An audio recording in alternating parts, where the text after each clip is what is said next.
a soldier is so honourable that his name is kept to the name of a mountain peak.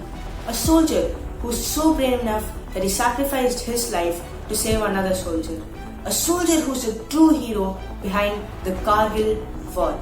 Yes, it is none other than Captain Vikram Batra, son of Girdhari Lal Batra. He has won the highest gallantry awards in India, the Param Veer Chakra. As a child, Captain Vikram Batra had always been inspired to join the Indian Army.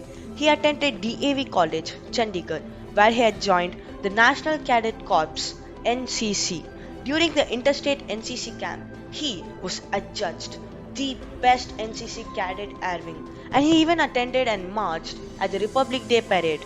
Later, he informed his parents about his desire to join the Indian Army. He was commissioned into the Indian Army on 6 December 1997 in the 13th Jammu and Kashmir Rifles. Vikram Batra played a very vital role in the Kargil War.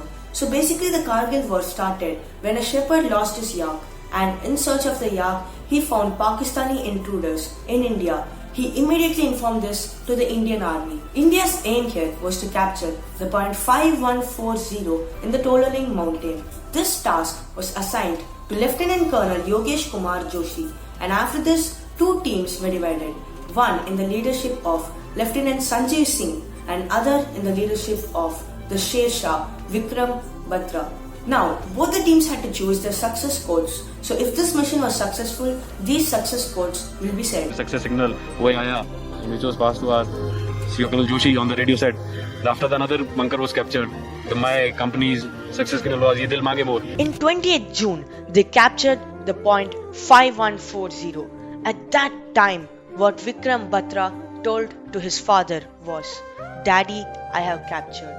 And Vikram Batra was promoted from lieutenant to captain. Another important point to capture was the point 4875, and this point is considered to be the turning point of the Kargil War because we lost such a courageous hero, Captain Vikram Batra. Yes, he died while going to save another lieutenant, but while doing so, Pakistani army shot him. Captain Vikram Batra had instilled courage, bravery and selflessness in me. I will inculcate them in my daily life by honesty.